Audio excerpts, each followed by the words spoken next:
richest assets in the world, and actually we are still in a very unfortunate situation for which we have to come into a common discussion platform with a holistic understanding that South Asia is one nation. Yes. Not many. Not many. So I always have that belief, and I feel that we would work together. Sure. So being the director in CAS, as Rajura told me to speak about my institute a bit. Actually, my institute is the only higher education and research institute under the University Grants Commission to focus on advanced studies in humanities and social sciences. Governments also, there are so many, but under the University Grants Commission, we are the only institute that has the capacity. So we have the fullest freedom to continue our research and also to collaborate with the research organizations in home country and overseas. So that is where I very freely connected with Globe Ethics. So to discuss the matters with regard to research in South Asia, especially research ethics. And we are working on research ethics. It is I have been in the position of Secretary Ethics Review Committee of University of Kelaniya, which is my mother institute. I am a professor at University of Kelaniya in Fine Arts. Okay. I was the chair of Research Ethics Review Committee, University of Kelaniya, since 2016 to 2021, and I am the founding secretary. And then I became the chairperson of the Ethics Review Committee of the same university until last March. So I have the fullest sense and understanding and the belief of research ethics when conducting genuine research and disseminating knowledge, original knowledge, disseminating for the benefit of the society. So therefore, I was so kind of interested when Ms. Rajula invited me to have this kind of workshop for our researchers, students, and the professionals in the field, whoever who need it, to join with us and to listen to what is going on outside the country to maintain and sustain the research ethics. That was the whole motive of joining and implementing this. Ms. Rajula, I'm very thankful to you for connecting us and bringing us to the foreground to bring this notion to the academic and professional community. Ma'am, I must thank you, first of all, for accepting the partnership proposal from our side. And whatever you have said from... That's all right. Whatever you have said from your side, I would like to also share from my side, because it is mutual and vice versa. And even we would like to promote the concern of research ethics. So I'm grateful to you for accepting. And this is another way that we are able to reach to Sri Lankan universities. We have more... Me too. Yeah. Yes, ma'am. It is 28, and then we will exactly start on time. And I'm just asking a volunteer to join, and she will join, and then we will. Meanwhile, I have launched it in the YouTube. I have shared the link in your WhatsApp.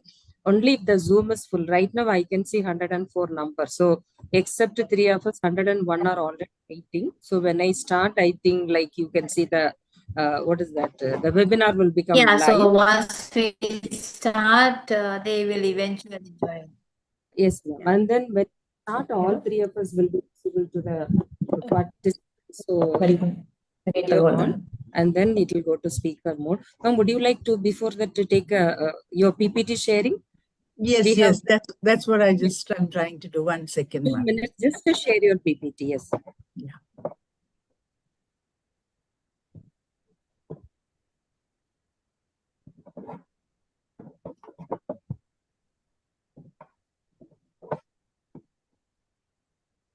One second.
Can you see it, ma'am? I can see the Zoom, ma'am. Keep your PPT open. Actually, I did. I have opened it. 1 second. I think you are not able to spot it actually. When you share, go to that particular PPT and click that. Yes, I have opened it. We can see your desktop screen. Ah, yes.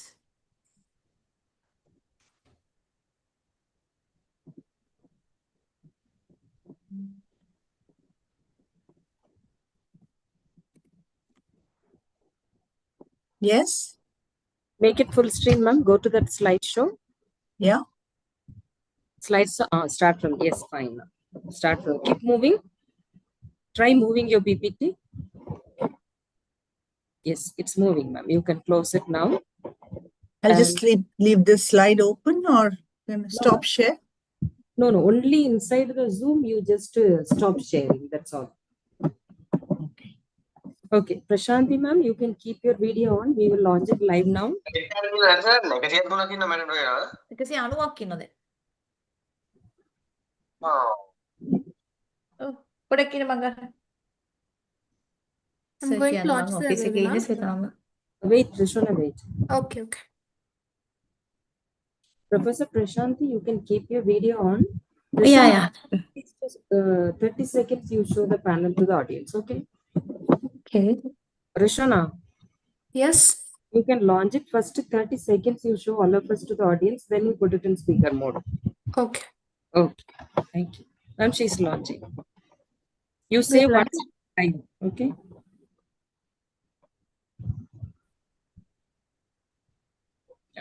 We are live. You can see the participants number incoming. They're getting connected with us. Good morning, afternoon, evening to everyone joining us today. I would like to begin by saying a quote by Potter Stewart. Ethics is knowing the difference between what you have a right to do and what is right to do. I'm Rajula, the regional manager of Globathic South Asia, and I have the honor of serving as the moderator for today's session. It gives me great joy to extend a very warm welcome to each and every one of you to this 5-day International Faculty Development Program on the topic Research Ethics in Higher Education, a joint venture of Globathic South Asia Center, Bangalore, and Encash, Sri Lanka. We are delighted to have participants joining us from across India and many other countries, representing diverse institutions and academic backgrounds. Your presence here is a testament to the growing global commitment to ethical standards in research and higher education. This FDP has been thoughtfully designed to explore the ethical foundations of academic research, address contemporary challenges, and promote best practices in our institutions. By end of this 5-day journey, you will gain a deeper understanding of core ethical principles in research, learn how to navigate issues such as plagiarism, authorship, data integrity, and institutional responsibility. Engage with real world examples and contextual discussions from the South Asian and global perspectives. Be equipped to foster an ethics oriented academic culture within your universities and colleges. Interact with eminent speakers and experts who are deeply committed to advancing research integrity. Today, I would especially like to recognize and welcome some of the key leaders who have made this program possible. Professor Prashanthi Narangoda, Director of NCAS Sri Lanka, our esteemed partner in this joint initiative. And our speaker for the day, Dr. Shailaja Rao, a respected academic and ethics practitioner who will be sharing invaluable insights with us today. I would like to mention Dr. John Methuselah, who's the course curator, who's absent today, whose vision and academic leadership have shaped the content of this FDP. Before we begin, may I request all of you to introduce yourself in the chat box by sharing your name, institution, and country. This helps us build a stronger sense of community. Please feel free to post your questions and your reflections in the chat box during the session. We will try to answer as many as we can during or after the presentation. The recording link of this FTP will be shared with all the attendees after the conclusion of the entire program. A very important announcement regarding attendance. Participants are required to be present for a minimum of 60 minutes each day. Please ensure you attend at least 60 minutes to meet the attendance criteria. Once again, I welcome you warmly. Let us engage, learn, and grow together in our commitment to ethical research in higher education. It's now my great pleasure to invite Professor Prashanthi Narangoda, the Director of the National Center for Advanced Studies, NCAS Sri Lanka, to deliver the inaugural address of this International Faculty Development Program. Professor Prashanthi is not only a distinguished academic and researcher, but also a champion of regional academic collaboration and ethical leadership in higher education. Under her stewardship, NCAS has been at the forefront of empowering scholars and educators across Sri Lanka and the region. This FDP is a special collaboration between Globothic South Asia and the NCAS Sri Lanka, and we are truly honored by her presence and guidance as we begin this important journey. Professor Prasanthi, we warmly welcome you, and the virtual floor is now yours. We look forward to your address. Thank you so much, Ms. Rajula, with that very special and warm welcome. And it is a privilege and a pride for me, as well as my institute and the country at major scale, that we are working on very honest and genuine research and understandings, which will finally provide and facilitate the good and genuine well-being, and the because it creates a very good platform for all of us to generate new knowledge, as well as to sustain the good well-being for the humanity. With all that, I would like to thank you, Ms. Rajula, for warmly inviting the NCAs to take care of this kind of a global program in collaboration with Globe Ethics South Asia Center Bangalore, which came to us through Center for Lifelong Learning Center. And so we are very happy to go for this kind of new ventures that facilitate, exposes, and explores the latest trends, innovative movements of research ethics, not only in the field of humanities and social sciences, but in the field of science, technology, STEM in general. Because now in the modern day, we are living in a very technological world where now AI is dominating all research, ethics, and new knowledge. So, therefore, it is very crucial and also very important to know the ethics of research and doing research ethically in order to sustain the solidarity, integrity of research, and the knowledge that we disseminate for the benefit and the well being of the community. And being the director of the National Center for Advanced Studies in Humanities and Social Sciences, as I told before, being the only advanced research studies institute under the purview of the University Grants Commission of Sri Lanka, we are very happy and proud to join and collaborate with local and overseas organizations, especially with regard to the advanced research in humanities and social sciences. Our vision and mission is to bring forward the multidisciplinary approaches of studies which will enhance finally the quality of life, quality of conduct of people.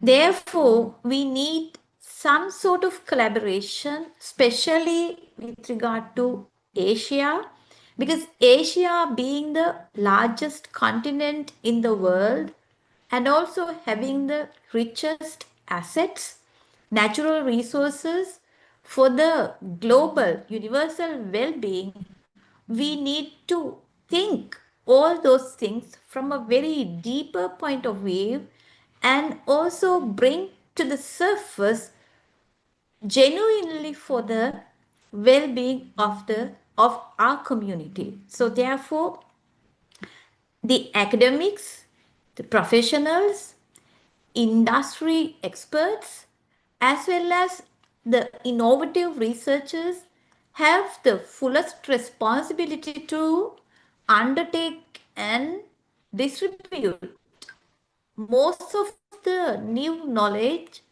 with the good command and also with the very good motive individually and collectively to bring our research and the new knowledge for the well-being, for the final outcome should go for the society, because we are funded by our society and we have to give them back something very important, vitally important, not just simply important, those are of vital importance.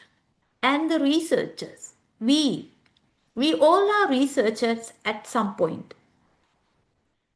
Maybe the industry professionals, maybe the manufacturer, a businessman, a student, and there are many directions.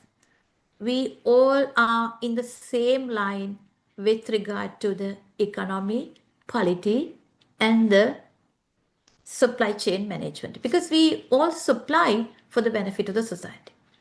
And in this sense of point, why we need to maintain the research ethics is a very important matter, especially nowadays. So we are talking about just put aside research, there should be ethics in living, in good conduct, in communicating. When we spend the day-to-day life, we are bound by certain set of ethics. When it comes to research, these ethics are even more refined, even more filtered, even more needed to sustain our research life. Why it is important? Because each and every research has its own aspects, its own conclusions, its own definitions, finally should reach for policy making level. When we go for the policy making level or implementation level, if there is any contradiction, if there is a conflict of interest, that creates so many other issues at an upper level.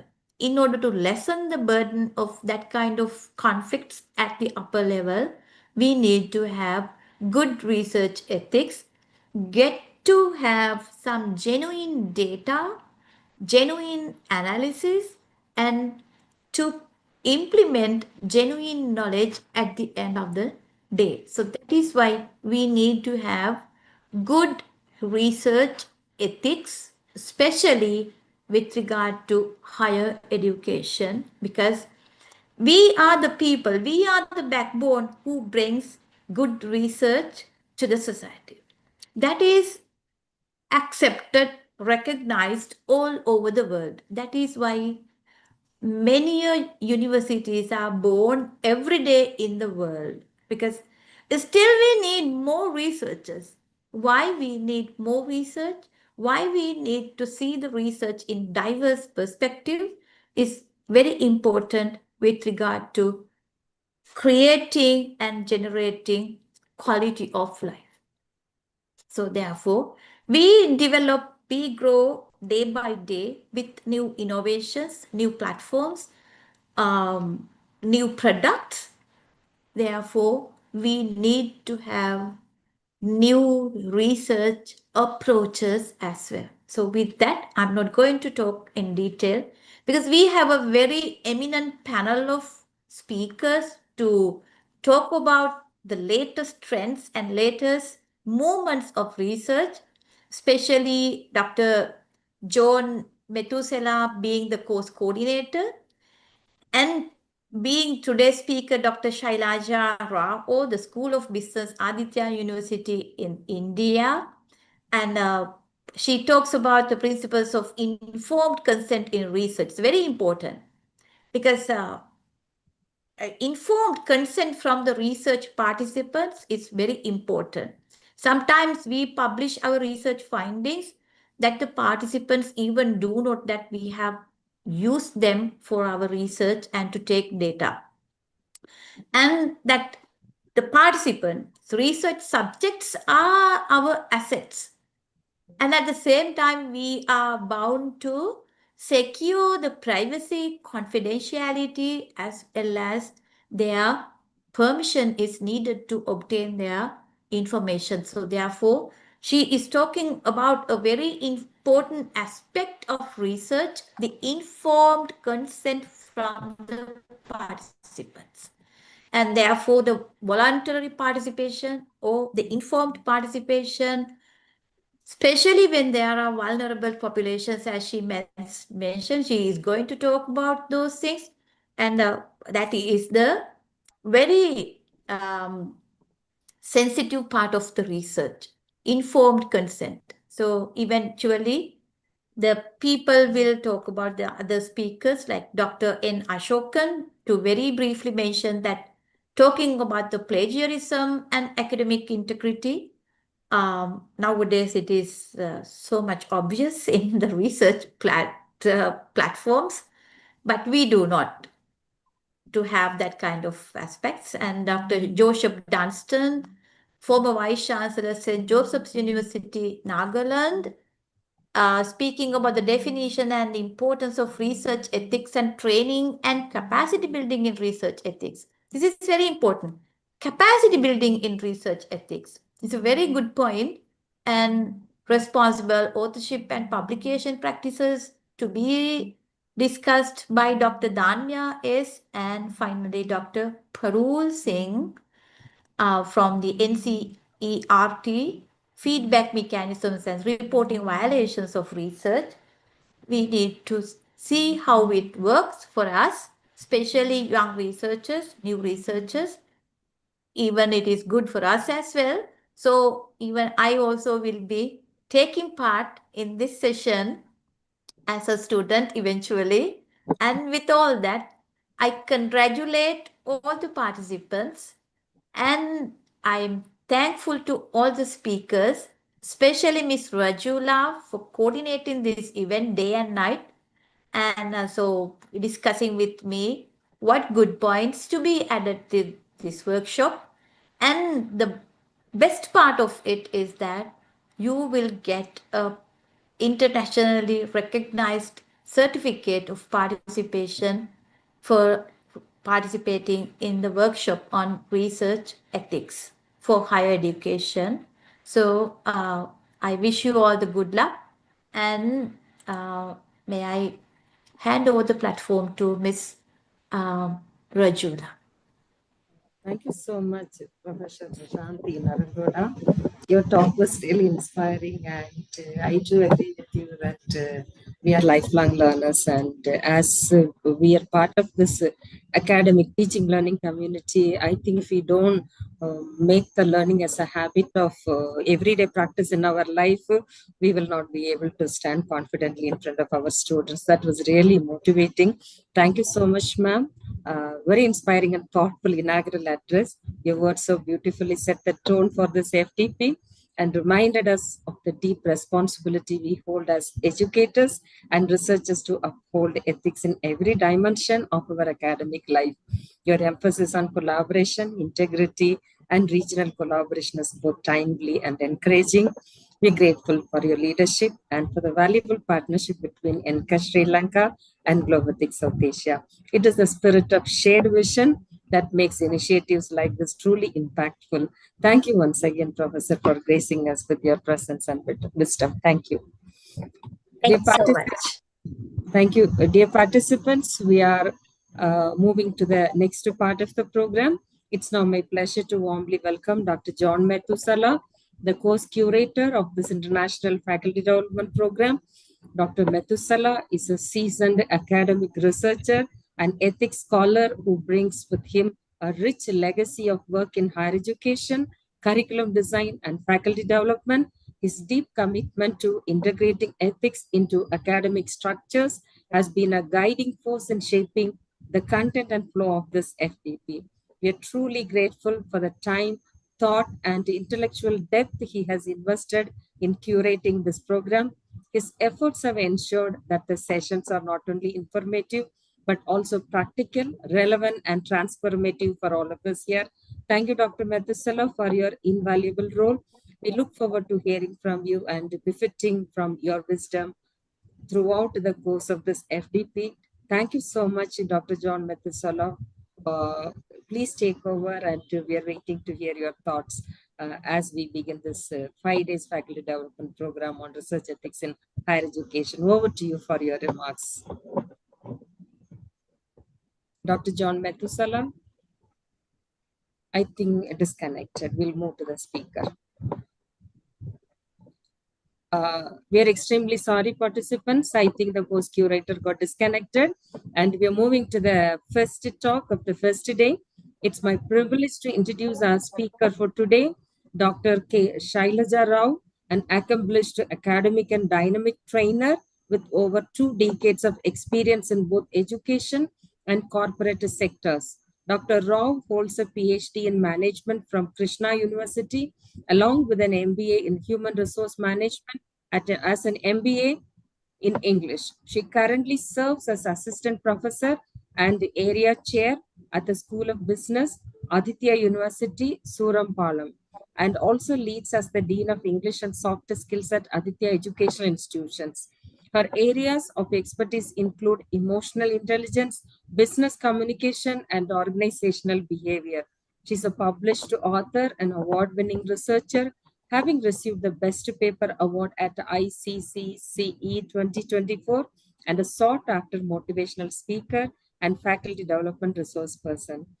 Dr. Shailaja Rao's blend of academic intent and real-world HR experience makes her uniquely positioned to speak on research ethics and its human dimensions in higher education.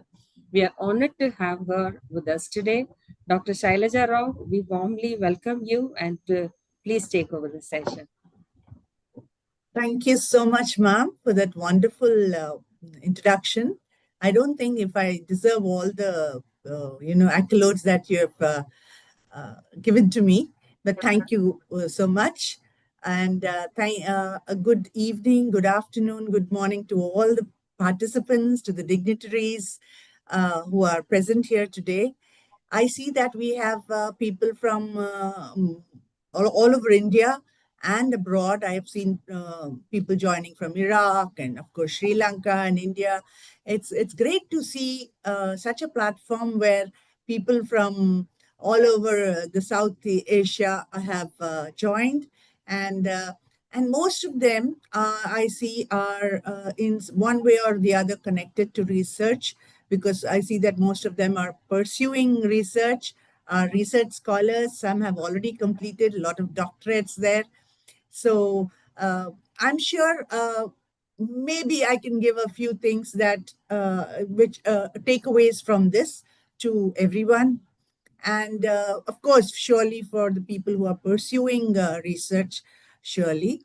And as we all know that progress is only possible through research. So, and research, not as academicians, we all know that research is something we are asked to do, we are encouraged to do. We are always learning and, trying to find. Am I audible? Yes, ma'am, you're audible. Yeah. Yes. And you can see the screen too? No, ma'am. Yes? No, ma'am. No, one second. No.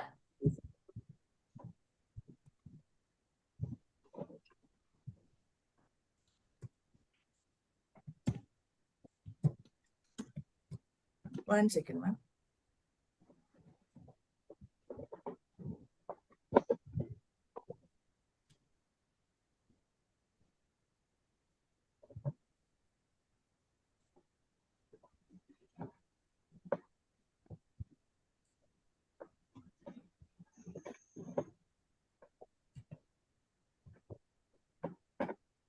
Well, now I was fine with this. Ma'am, please keep the PPT open and It is open. It's open on my screen. Yes, now I can. Yeah. Okay. Yeah. Now I'm back.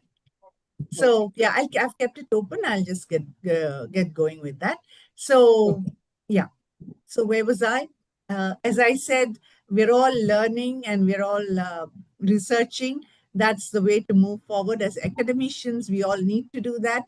And for the growth of, knowledge, broaden our horizons. And the thing about research today is that it has to be done ethically. So the question is how, there are a set moral principles and guidelines that govern the conduct of research. And we should see that it's done properly, responsibly, and ethically. That's where this informed consent comes in. And I think I will share my PPT right now.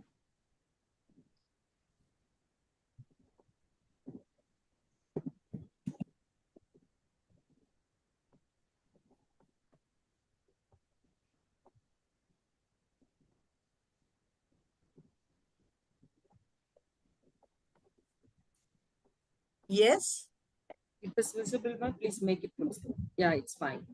it's fine. Yeah. Yes. Great. So welcome to this FDP. It's more like a mutual learning program, because while making this presentation, I learned a lot of things. Things which we put in the background and we think we know, but then when we are when we focus on certain things, we learn a lot more. So that's exactly what happened when I started making this presentation. So thank you, Rajula madam, for having me and giving me an opportunity again, and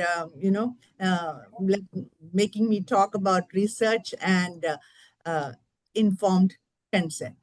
So basically, what we are dealing with is ethics in research. That is the topic of our development program. So as you all know, research is vital in various sectors: business, medicine, policy making, social issues. So it provides the foundation for informed decision making, innovation, effective solutions to complex problems. For example, unless you have a market research, how can you know what the customer needs? And how can you develop a product that he wants? So in business, it is important for understanding consumer behavior, market trends. Today everything is competitive, so to understand competitive landscapes. And in medicine, research is essential because of the advancing healthcare, treatments to improve patient, outcomes. It allows you to identify new diseases, understanding their causes, developing effective prevention and treatment strategies. For example, research on the effectiveness of an education program, um, it can help in policy making. How effective that education program was. That is how the policymakers decide on what to include in policy. So it gives them, the research provides the evidence for them to make policies and implement these policies effectively. So research also helps in social issues, because it is important to understand the root cause of social problems and how to develop effective solutions for them.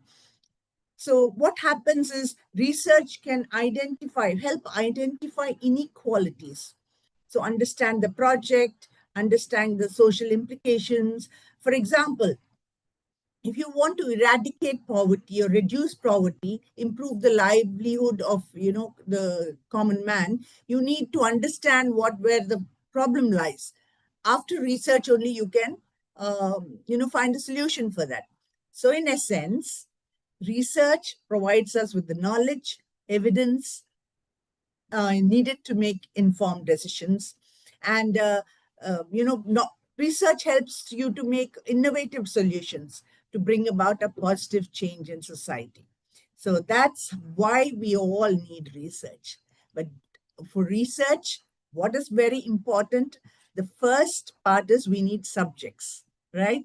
Whenever, and most of the time, these subjects are human beings, whether it's social research, business research, uh, mm, name it, academic research, whatever. So we are researching about the behavior, about the causes, all these things. We are doing this research on uh, human beings. So that is why what is very important research is something called the informed consent. So when we come to informed consent, it is very important to understand the ethical considerations.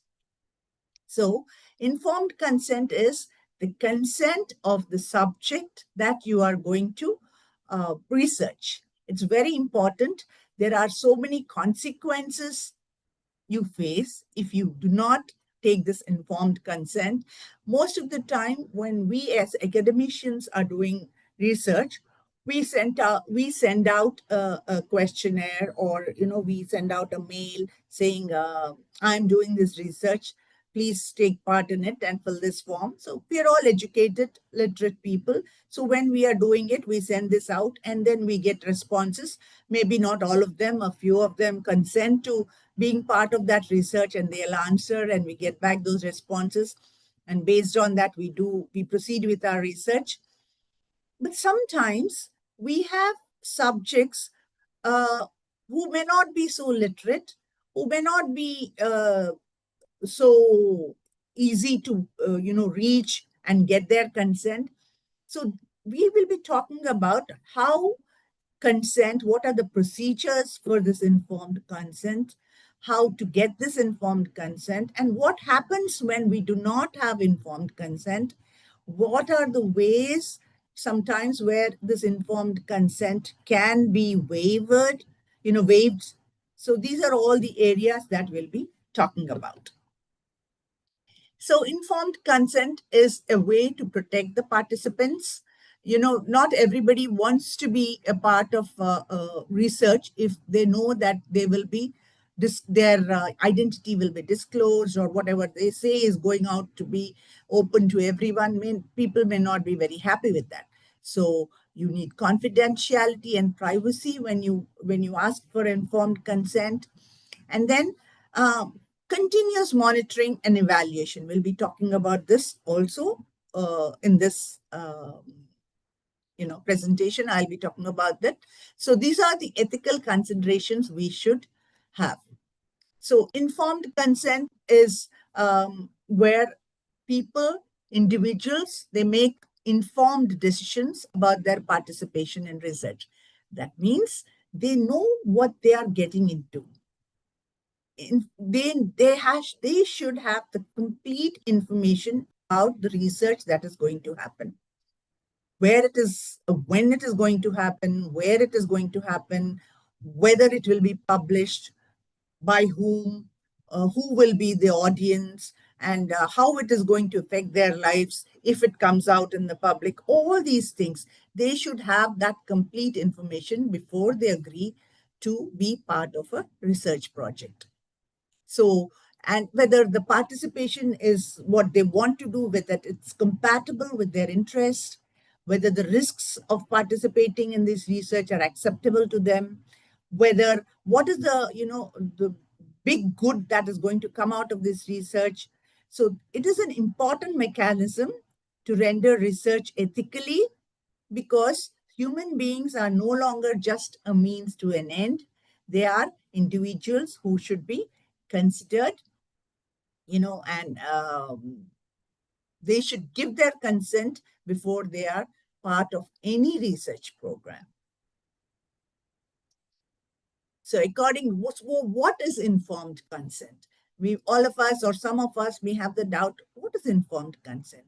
So according to the National Institute of Health, NIH, in our modern ethical conception, this is what is there in NIH, all research conducted on humans must be preemptively accepted by the subjects themselves throughout the procedure known as informed consent. This is exactly the definition of informed consent according to the NIH. So what happens in informed consent? What happens is the subject is voluntarily, he accepts, and he agrees to whatever he's going to participate in. And after having been informed of whatever is going to happen, and as stated in the International Council for Harmonization Good Clinical Practice Guidelines, it has informed consent is documented, written, signed, and dated. Generally, informed consent is very important when it comes to clinical research. Most research, it happens in medicine and in science. When clinical research happens, it is important even in academic research. But when it comes to clinical research, this is very important, because you're dealing with human beings with emotions and feelings. So this is very, very. So there are some principles and guidelines that informed consent has to go through. That the principle of informed consent actually ensures that the participant understands the research and make a free and informed decision about the research. There are three core elements which are very important. One is disclosure. You have to disclose whatever research you're going to do, why you're doing it, what are the expected results you're expecting, when you're going to publish it, what is going to happen, all these things, a complete disclosure about the project, the capacity in which you are handling, and what is the capacity that the subject has, and a complete voluntary voluntariness of the subject has to be taken into account. Let's further discuss this in this. So what does disclosure mean? When we say disclosure is important, one of the principal factors in informed consent. So every researcher must give the participant a clear, understandable information about the study. If you're maybe a doctor or a medical college is conducting a research, and they give out an information on a paper which has got all medical jargon in it, the people or the common man may not understand that. So it is very important that it should be clear and understandable information about the research. What is the research about? What will the be participants asked to do? What are the possible negative consequences that might come out of this? And are there any other options available besides joining the study? How will the information that he is giving be protected? And also giving them the option that the right to withdraw, that is, at any time in the project, he or she has the right to stop participating without paying any penalty, or without any penalty. So these are some of the points that one should consider when you think about disclosure: the potential risks, alternatives, confidentiality, and data security. This is one of the most important: confidentiality and data security, and the right to withdraw. So today, for this, I have brought an example when confidentiality and data security were breached. Or, what happened? There was a controversy regarding research. This is in 2019-22, very recently this happened, the Google and the University of Chicago data sharing controversy. What happened was, the University of Chicago, Google wanted to research which was aimed at improving predictive healthcare using AI tools. Google was doing the research, and it wanted the records of the University of Chicago Medical Center. So what the University of Chicago Medical Center did was de-identified patient medical records. That is, they removed the name, the identity, the address of the patients, and they gave Google this data. But what happened was, this created a big, once the results were published, this created a big backlash, because the people who participated, who were subjects in that, they argued, or they filed a lawsuit saying that although the participants or the patient's ID data identity was de-identified, including timestamps and physician notes, they said because they were identified, but then the physician notes were there. So with that, they could potentially be re-identified. So this raised consent and privacy issues, because going back to those dates, who were the patients who joined, and those dates, there was a chance that they could be re-identified, though the names were removed. So this created a big furore in US, and then that the patients were not informed that their medical data would be given to a third party, especially a tech company. And a class action lawsuit was filed claiming violations of HIPAA and privacy rights. This, what happened was, this raised awareness and called for strong, informed consent protocols, even when data is technically anonymized. So though this happened much earlier, the data collection happened much earlier, the legal proceedings were all this went on up to 2022. So you see how even after years of collecting data and even de-identifying data, still it is not an ethical thing to share somebody's medical data or any data with a tech company. So this is one of the big cases in the US, which had, Google went through a public backlash. and even the medical university was also blamed for doing this, and even the NIH gave it a warning that this should not have been done, especially from coming from a big university. Then we come to the next thing is capacity. So capacity, what does this mean?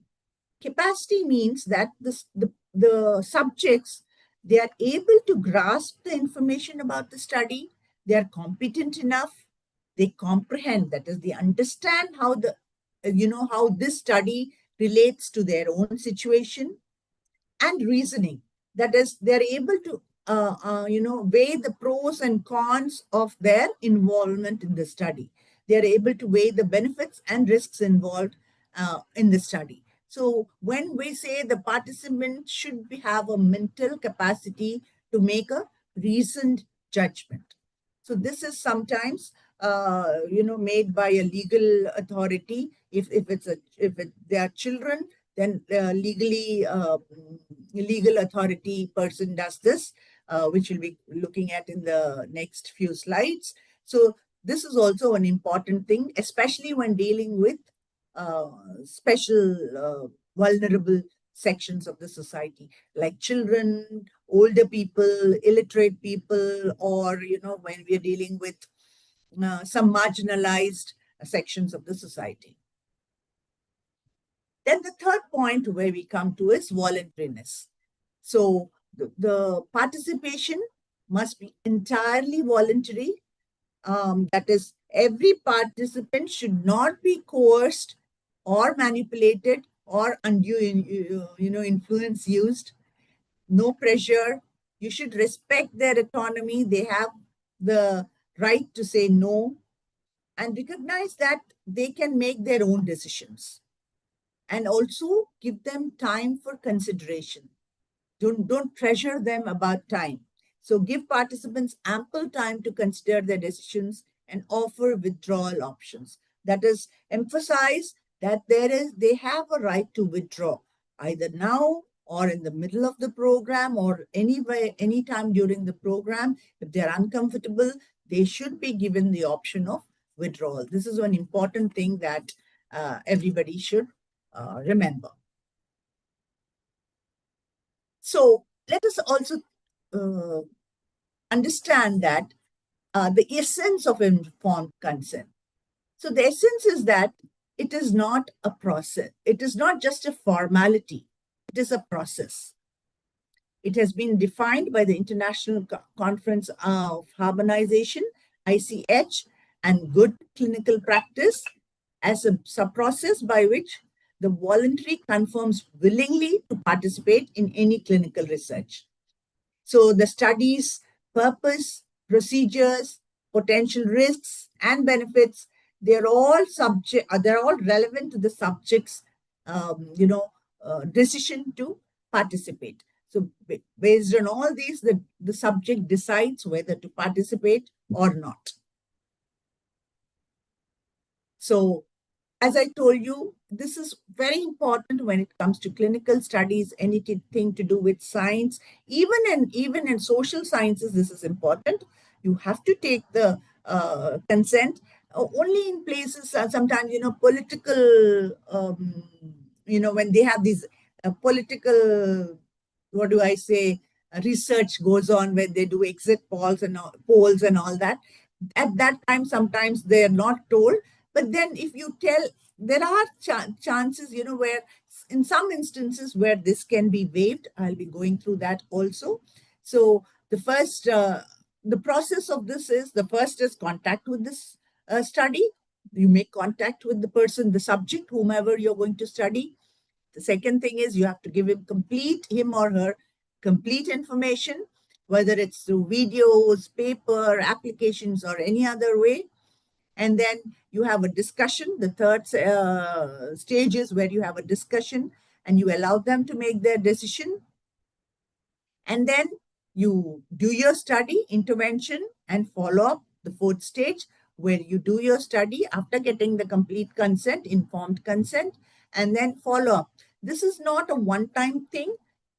during the course of the study, you should have a feedback throughout the process. Alert them on at which stage your study is on, and and then and fifth stage is where you come to the end of the study. So this is very important stages of informed consent. So as I told you, informed consent in clinical studies is very important. First is information disclosure.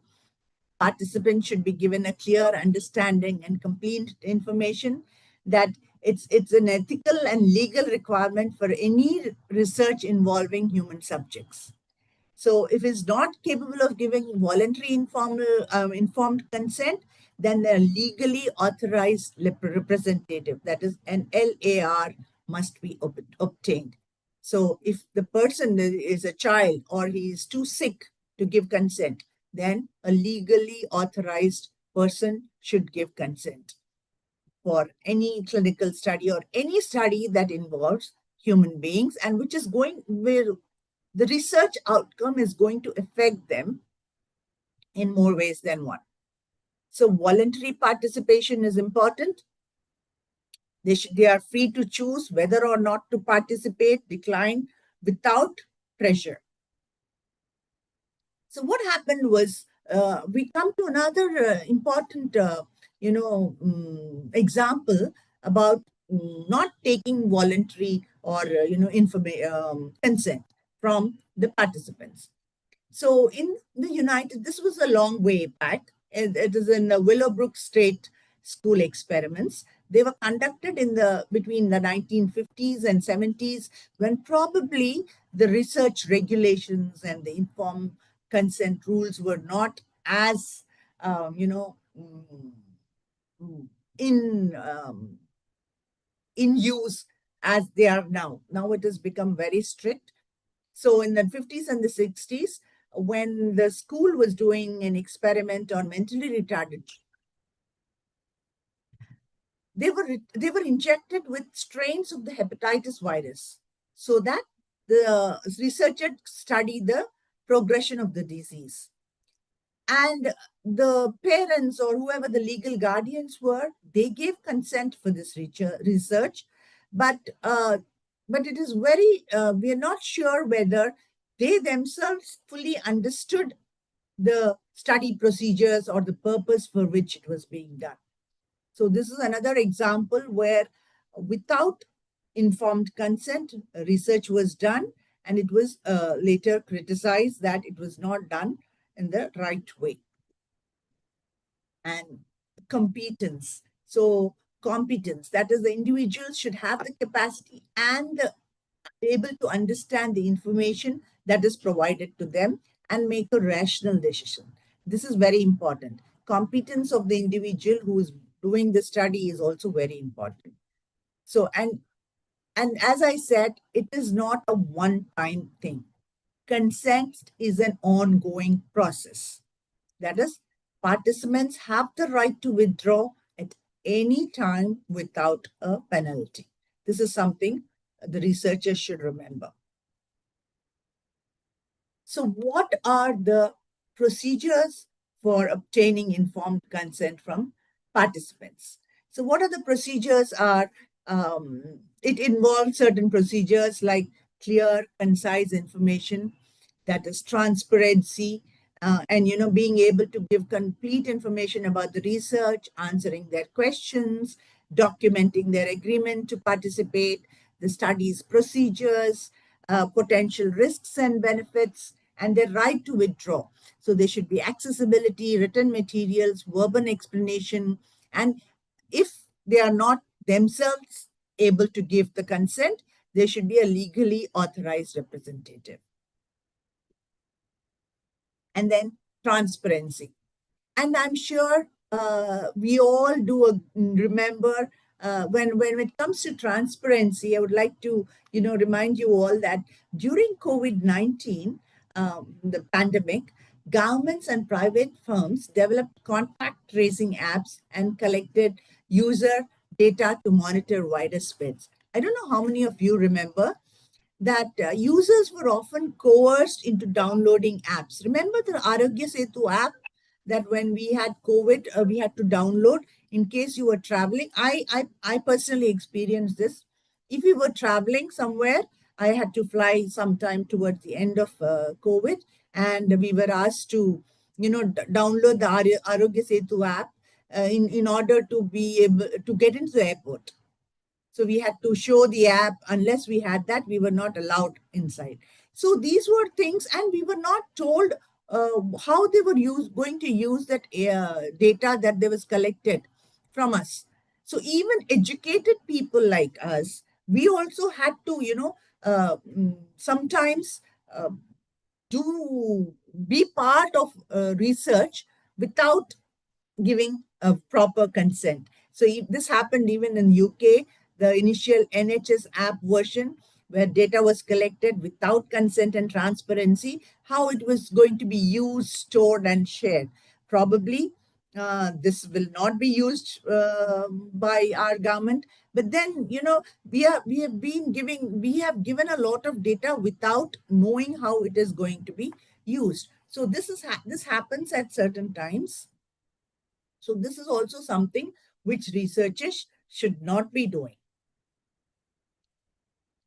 And next, we have this, significant concerns were raised about this by the Access Now, the Mozilla Foundation, and the Internet Freedom Foundation. They raised concern as how can the governments force the, people to download certain apps which were giving out all the data about where they were traveling, when, and all this data was there out there for everyone to see. So no information, no, not properly informed about the data collection scope. And then this led to, data minimization and open source transparency and informed user content in public health technologies. So they said from now on, unless the consent is given, informed consent is given by the user base, until then we cannot use their data. And then the next thing is documentation. Documentation is another important part. Verbal consent documentation or written documentation has to be done, and an ongoing communication. That is, on a regular basis, you should be in touch with them and inform them of how and when their data is being used. Next, we come to voluntariness and respect. As we all know, when we say voluntariness is no coercion. That is, such procedures need to be adapted for specific population, especially for children, cognitively impaired individuals, prisoners, elders, economically deprived groups. All these people should be given respect, and without coercion, they should be able to be included in the research program. And also, the additional considerations are that today we have the IRB, Institutional Review Board. Their approval is very important when it comes to even special populations, and cultural sensitivity is very important when it comes to informed consent. Okay, so some of the key ethical principles, what are they? When we're doing any research, we should make sure that beneficence, that means the potential benefits are maximum and the potential harms are minimum. This is one thing in any kind of research, whether it's clinical research or academic research, business research, any kind of research, we should make sure that the maximization of benefits and minimization of costs, just like we do it in business. So this is one important aspect, beneficence. That is, what happens is, in case sometimes when this is not followed, there could be a lot of backlash, which I will come to in a few minutes. Non-maleficence, that means avoiding harm to participants. You may not do good, but do no harm. Do not, let them, the the subjects come to any harm. This is very important. And justice, ensuring fair and equal distribution of benefits and burdens to all the subjects. So here we come to another very important case which I saw, or heard. I'm sure all of you also heard about, beneficence, doing no harm, doing maximum good and doing no harm. But as you all know, you all must be aware of this Facebook and this um, Facebook study which happened, this contagion study that happened, and researchers from uh, Facebook, or researchers from Cornell University, University of California, they conducted an experiment taking the help of Facebook employees, or from Facebook, all the participants of Facebook. This study was conducted in 2014. I've given you some links here. You can copy them down, or I will be posting this presentation. You can take it from there. This actually, I don't know how many of you actually remember. Remember this picture? How many of you can identify him? I'm sure all of you can. Mark Zuckerberg. Yes. So what happened was, in this case, research was conducted on nearly 700,000 Facebook users. And you know what? All these users were in their teens. They were from the 13 to 16 age group. Most of them were in their early teens. And Facebook conducted an experiment where they said that they wanted to check if by feeding positive content, whether the user would post things positively or vice versa. It was called an emotional contagion study. This was conducted in 2014, which created such a backlash because essentially it did more harm than good. I'll tell you how. So, without informing the users, Facebook manipulated news feeds and selected users to include negative feeds or positive feeds. And this study was later published in PNAS. And what was, very sad about this, that no informed consent was taken from the users, and the users had no idea that they were part of an experiment, and that what they were dealing with could affect their emotional state. What happened was, a lot of teenagers during that time, especially 13 to 15-year-olds, girls, a lot of girls, they went into a state of depression. Some of them committed suicides. Some of them were, they were harmed emotionally. They stopped going to schools or colleges, and they stopped talking to friends. All these things happened because Facebook was conducting an experiment using their data. And when this became a big uproar and there was a big backlash, what happened was, Facebook said that that it was just conducting an experiment, and it already, there were already some general terms of service which are there in the Facebook when you become a Facebook user, which most of us don't read. We don't read those fine lines, right? So this was very much criticized, widely criticized, and insufficient for ethical research. It led to a lot of, backlash and debate over ethics in digital and psychological research. And even Cornell University, who was part of this research, was complete faced scrutiny from the IRB for their oversight, as this research was led by Facebook employees. And for them, business was paramount. So they did not consider the harm that they were doing to the students and public. So it was very sad that, in 2020, I think, the case was filed, And yeah, case was filed, and he was you have these pictures of you. If you go into the link, you can see that you have pictures of Mark Zuckerberg, who is now CEO of Meta. He's apologizing.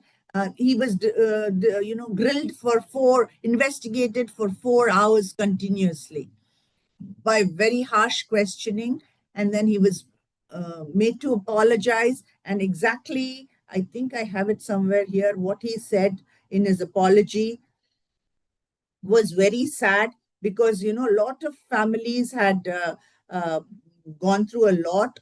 And he said, I quote, "I'm sorry for everything you've gone through. It's terrible. No one should go through the things that your families have suffered." So this is an apology, too little, too late. You must have heard that, right?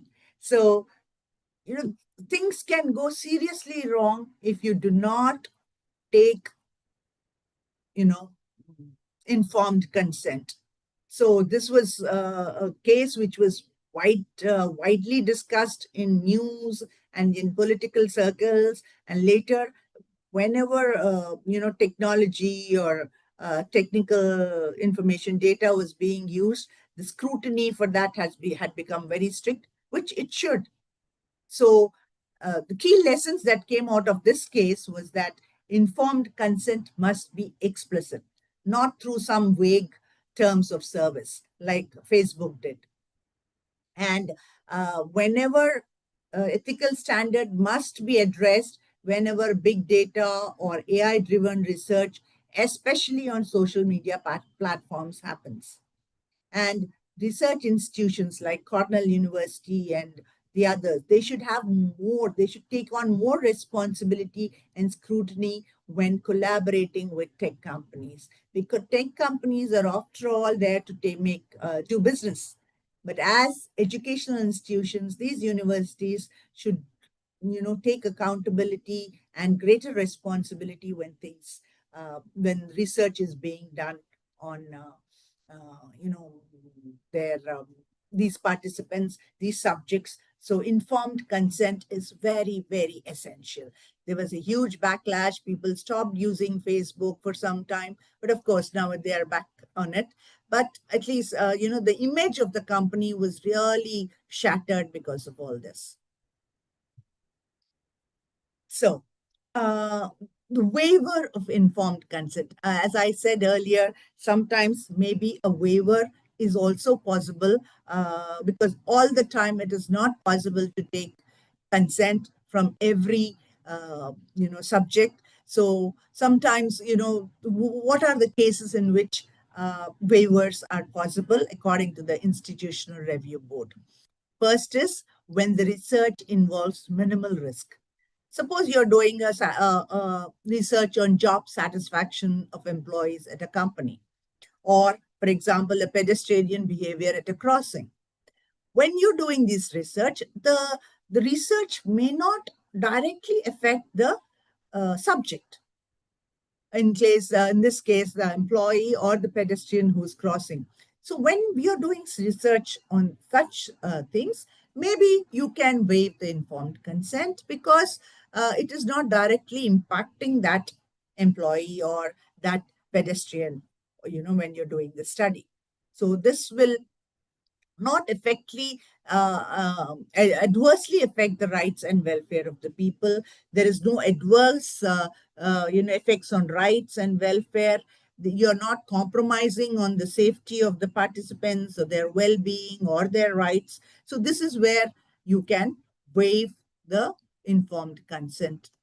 Also, when the research could not be practically carried out without a waiver. That is impracticality. Suppose you're doing a research on lots of people, thousands of people, and the outcome of this research may not be really very, very, impacting them directly. Then it is really impractical to take consent from everyone. In such cases, this can be waived off. And and when you're able to do research and which does not directly affect them, and you're able to debrief them whenever it is appropriate. Sometimes, when observations, like when you observe people, if you tell them you're under, we are researching you, your behavior is being researched, I'm sure they will not, there'll be a bias, or they will not give their proper responses. So in such cases, you can waive this informed consent, but you should also debrief them before giving the results. About whenever it's appropriate, debriefing should be done. And also emergency situations like the COVID-19 again, where immediate research was necessary to come out with a vaccine. So for public health emergencies, when somebody is doing research on maybe a medical surgery at a later stage of some cancer or something. So those kind of things where it is not immediately impossible to get consent immediately, which is immediate research is critical. Those kind of things, this informed consent can be waived, but after following the rules of the institutional review board, as I said earlier. Then we come to the last part of our topic in informed consent is vulnerable populations in research. This is an area where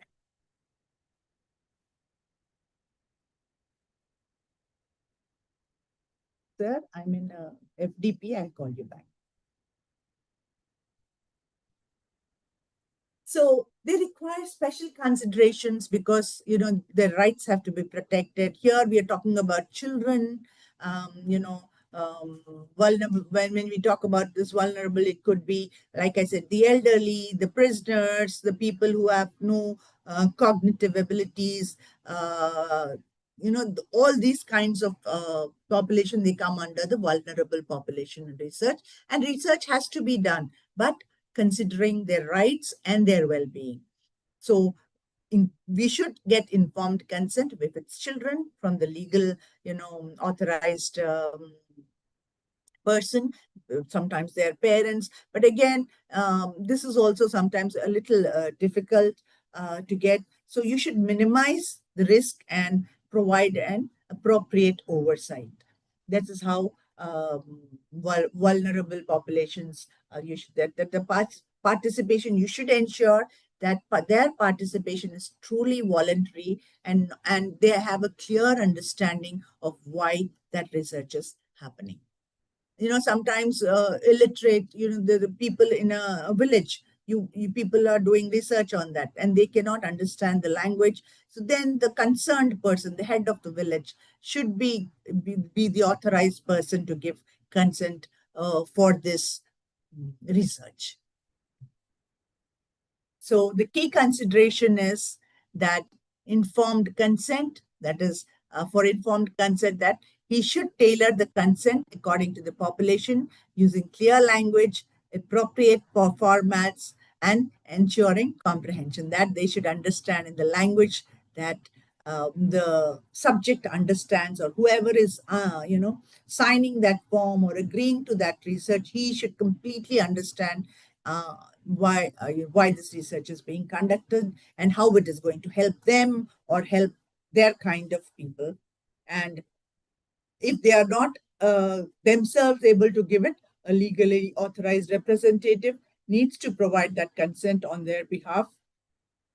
An assent, that is, when the individual lack the capacity of complete to provide the consent, he can get it from from the legally appropriate person according to their age and their understanding. So, when there are cases where this was also not followed, as, for example, the HPV vaccine trial in Andhra Pradesh in India, where closer to my home. In this case, the lack of informed consent was highlighted in the context of involving young tribal girls. The consent forms were written in a language that was not clearly understood by the local population. And there was also a misconception that the trial was part of a government immunization program. When they are being given something, they probably thought it that the government has agreed to it, and that's why they're giving us this medicine, whatever vaccine they are giving us. But later it came out that it was not a government undertaken program, immunization program, but some third party was doing a vaccine trial, and they did it on the tribal schools in Andhra Pradesh, which was when it came out later. Again, there was a big backlash and hue and cry about this, and things were again brought out into the limelight about how legal consent was, or informed consent was not taken in this case. So minimize risk. Important thing is the benefits should outweigh the risks for these vulnerable populations. You should be able to, calculate the benefits and the risks and minimize the risk and maximize the benefits. So protection of privacy and confidentiality is important. They might be, these vulnerable populations may be sensitive to privacy breaches. A vulnerable population could even include tribal population. Even today, and I'm sure in Sri Lanka and India, there are tribal populations who do not want to come out into the open, who do not want to, give out their whatever secrets or whatever their way of life. So that should be respected. And you should, whoever is researching them for their own good, maybe they should take extra precautions that their data and ensure confidentiality in protecting that data. So oversight and monitoring, that is institutional review boards and ethics committees should, they should be involved whenever this vulnerable population research happens. And these bodies should ensure that research is conducted ethically and the rights and welfare of these participants are protected. I have another case here. When we talk about rights of vulnerable people, the important example, this is also from the US. This was also sometime back in the 1950s and 60s. What happened was the Tuskegee syphilis study was done. At that time, syphilis was very prevalent in America. And, this led to a significant harm to the people who participated in the study, because the US Public Health Service wanted to conduct a study, or conducted a study, on the effects of untreated syphilis in African American men in Tuskegee, Alabama, without their informed consent and with deliberate deception. They did not inform them that this research was being done on them. And because at that time, the African American men, they did not have many rights, and this study was conducted on them. And the participants were not informed, and they were denied treatment even when penicillin was available at that time. Penicillin was a very good medicine for treating syphilis at that time. Even when that was available, they did not give penicillin, and they had to undergo unnecessary suffering and death for the sake of the study. So this prompted, the development of robust ethical guidelines for researchers involving human subjects, including the Belmont report from from NIH. The report came out and said that this study actually led to the mistrust of medical institutions, that the medical institutions cannot be trusted when they are conducting research, because this was a very sad incident where people were allowed to suffer and die just for conducting research. So those type of vulnerable population, this I'm sure will not happen now, because we have these institutions in place overseeing this research, informed consent. And but even then, we still need interpreters, transportations, accommodations for these disabilities. And the researchers should plan for their needs in advance. So they should ensure that vulnerable populations are not disproportionately burdened by research participation. And finally, I'm sure all of you will resonate with this too, the TikTok research and the algorithm testing on minors. Again, all of you have heard of TikTok, and you know how TikTok was, now I think it has, the popularity of TikTok has reduced a lot. And then I think it has been banned also. So, but it conducted several studies to how it impacts on young mental health of the youth. So, journalists and researchers, they tested TikTok's algorithm using fake teen profiles to observe the rapid recommendation of harmful content, like eating disorders, self-harm, and how children can do all this. They created fake profiles and they sent it out on TikTok to see how the youth or the young children would react. And this was again, there's a big backlash, and the real user data was scraped and analyzed without consent from platforms, and especially minors. And since then, ethic boards and universities have straightened or tightened policies on social media research. And so several countries are investigating TikTok for privacy violation and ethical lapses, and related to data collection without appropriate consent. Even the founder and the CEO of TikTok was also, um, investigated in the US for about 4 hours, along with Facebook founder Mark Zuckerberg, and he was also given a reprieve, or not a reprieve. He was also given. He was also made to apologize. So these are all the, so what do you mean vulnerable? When we're talking about vulnerable population, so here we are talking about, when researchers, without upholding, when they conduct, research without upholding rights and protect the well-being of people. And, when you have to treat these communities with concern, patient, respect, and equitably.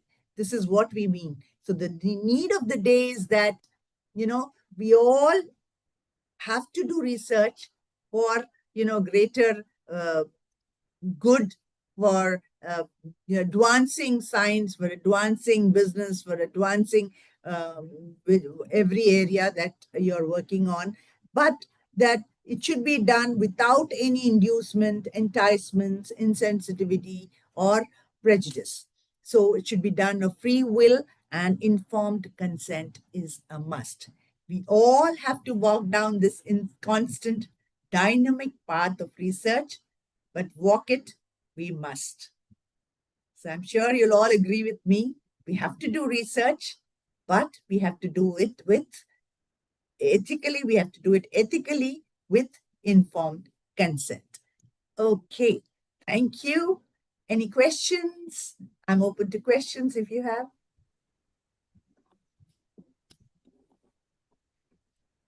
You can close the screen. Okay.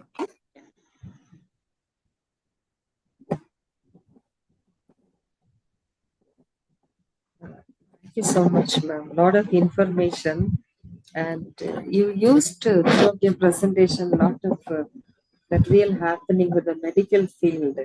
And I was surprised because I know that you're an English faculty, and you've really taken a lot of pain, collecting, or probably you're keeping a track of the medical world with regard to, ethics, and wonderful. It is excellent. And then I think all the participants already have shared their wonderful compliment for your presentation. We really thank you so much for being with us today. And there are some questions, and then whichever is relevant to your presentation, you can actually answer them, and then I'll just pick it up one by one. The first one is a waiver of informed consent leads to compromised participant autonomy? That's the question. Sorry, can you repeat the question, please? Sure. Is a waiver of informed consent leads to compromised participant autonomy? Yes. Waiving. Yes, it does. The participant's autonomy or his right is compromised to a certain extent, but it is not always possible, like I said, to have informed consent when the result does not directly harm him or directly affect them. Then, and when the data is so huge that we cannot take informed consent from every participant. And when you're dealing with big data or lots of data, this can be waived, but the autonomy is reduced, but the impact of the research is also not so much. So it is justified in that way. Thank you so much, ma'am. The next question from Dr. Senko Tuvelu from ABBS. Very informative and useful session, but most of the time we take IRB or COP approval after conducting the research at the time of publication. Can you elaborate? I'm sorry, can you repeat that again? Yes, ma'am. Most of the time we take IRB or COP approval after conducting the research at the time of publication. So he needs more information on this. Well, I may not be the right person to give you about the details about IRB, but if you are taking the permissions from them for the research before publication, it should be actually done before doing the research itself, because once you may not get the the right to publish if you have not taken the informed consent. So even before going through your research, probably it is a good idea to get their permission before conducting the research. Then after, if you're not allowed to publish after doing the whole research, it doesn't make any sense. So it's better to do it before doing the research. And then, being happy that you are allowed, given the permission, and you can go on with the research. Thank you, ma'am. The next question.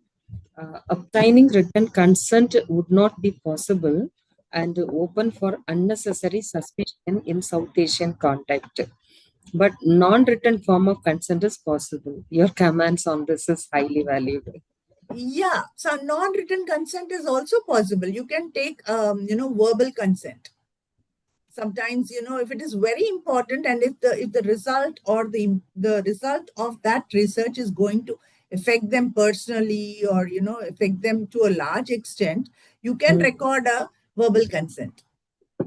You need not make them sign. You can record a verbal consent and keep it with you. But if the impact is not going to be so much, the harm, more, whether in any kind of research, whether you do good or not, doesn't matter, but do not harm the subject. If your research is not going to harm them, I'm sure verbal consent is also okay. Thank you, ma'am. The next question from Dr. Sivakumar from NSP. In the contemporary world of AI, what are the challenges for the researchers? Contemporary world of AI, there are a lot of challenges. There are also a lot of benefits. Look at the benefits that researchers, AI gives a lot of researchers. So the challenges is to, original research is a challenge. When you have everything at your fingertips, it's very tempting to take the help of AI, but originality is a challenge. Avoiding plagiarism in this day and age, when you can, that is a challenge. So there are a lot of challenges, and AI is a tool which should help you.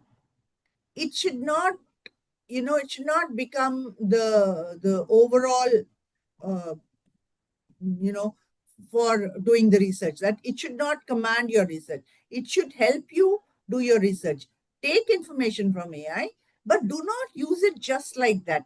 Understand the research and understand the concept, and then go forward, go ahead with your research. Today, AI is helping a lot I'm sure all the researchers who are doing research at the moment are really lucky because, even for literature review, even for, statistical tools, everything you have AI. But you should understand how much of it can be given to AI and how much should be done originally. So this is a thing you have to balance correctly. Use it, but use it very sensibly, responsibly. Thank you, ma'am. The next question from Ananda Jayasuriya. I think it's from Sri Lanka. Doing researches in contemporary society with the AI development, data ethics and norms of the researchers have become very complex. Madam, can you give your opinion?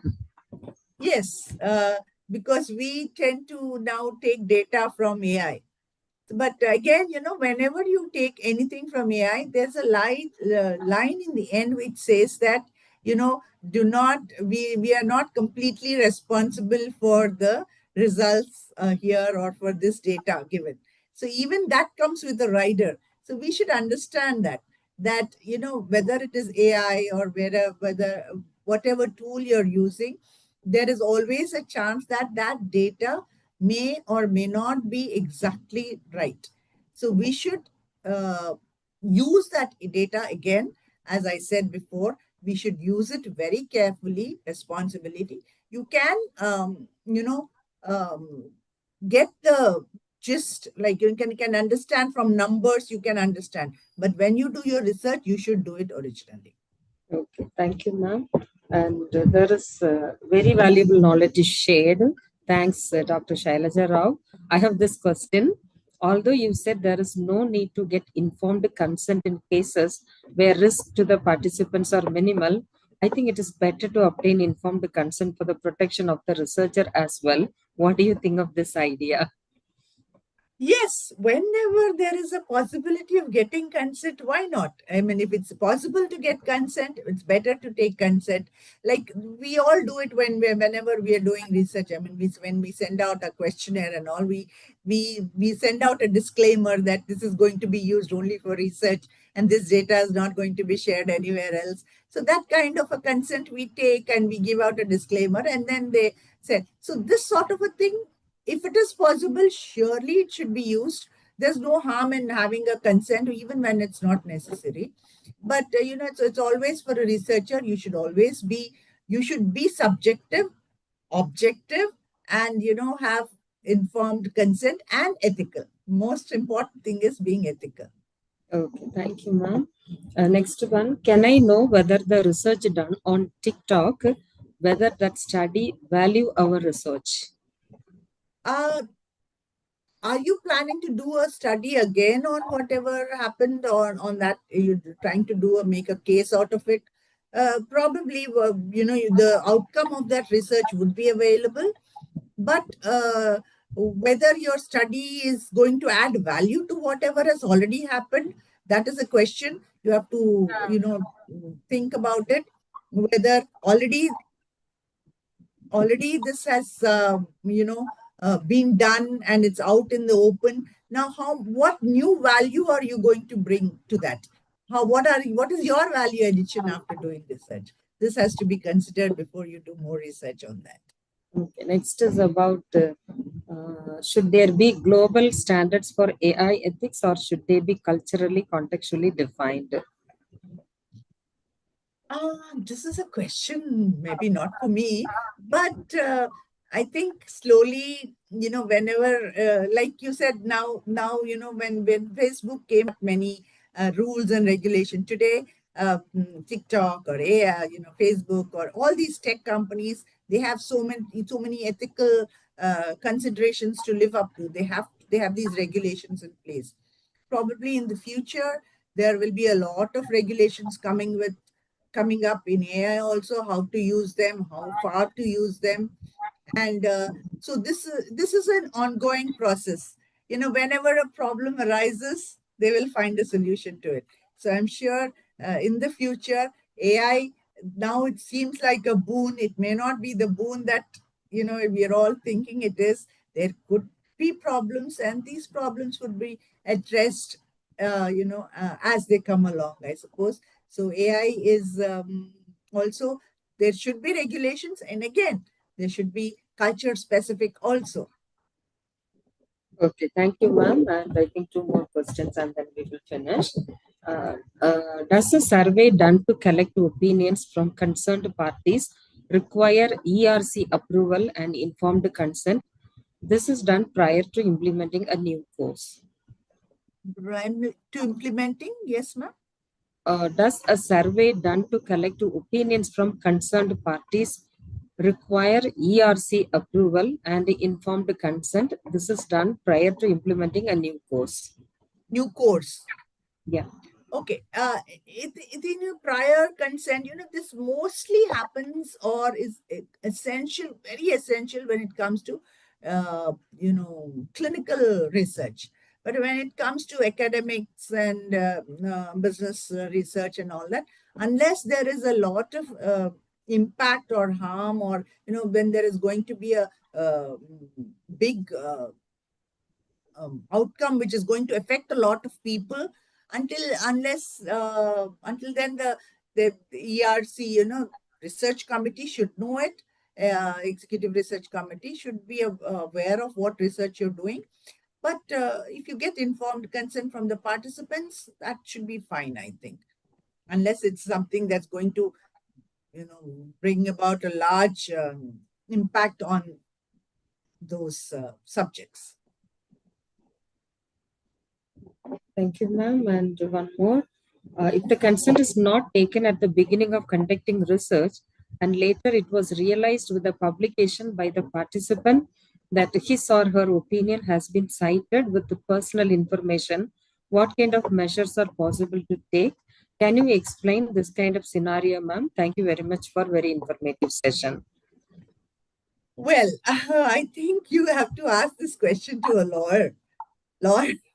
Because this is a question of law. What can you do without your consent? If somebody has taken information data from you and done it somewhere, you have to take the course of the law, and then approach the proper authorities, and then go in that way. Because as an academician, I have very limited knowledge of the law, but I think it can be done if there was a considerable harm done or something like that. You can take it up in a lawful manner.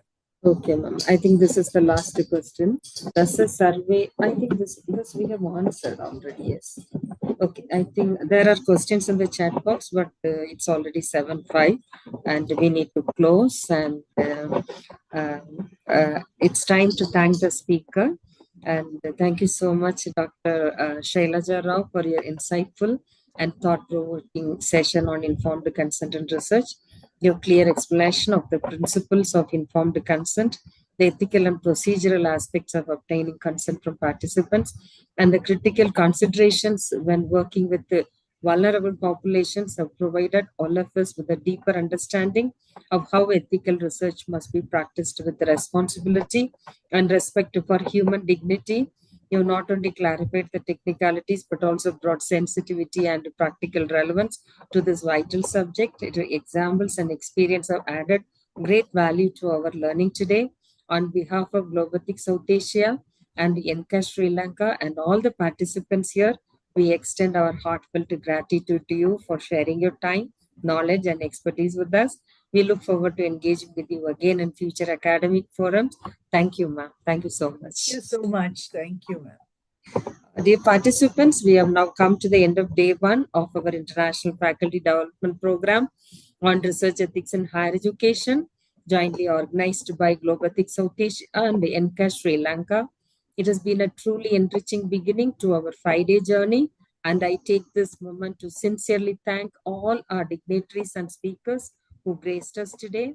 Professor Prashanti Narangoda, Director, NCAS, for her inspiring inaugural address and for her leadership in making this international collaboration possible. Dr. John Metusala, our co-curator, and Dr. Shailaja, today's speaker, for her engaging session on informed consent. To all our participants from India and across the globe, Thank you for your active presence, your introductions, and your thoughtful engagement throughout today's session. We are delighted to have such a vibrant and diverse group of educators and researchers with us. We will reassemble tomorrow for day 2 at 5:30 p.m. IST with another stimulating session. Until then, take care and stay connected. Thank you and see you all tomorrow. Thank you, ma'am. Thank you, everyone. Thank you.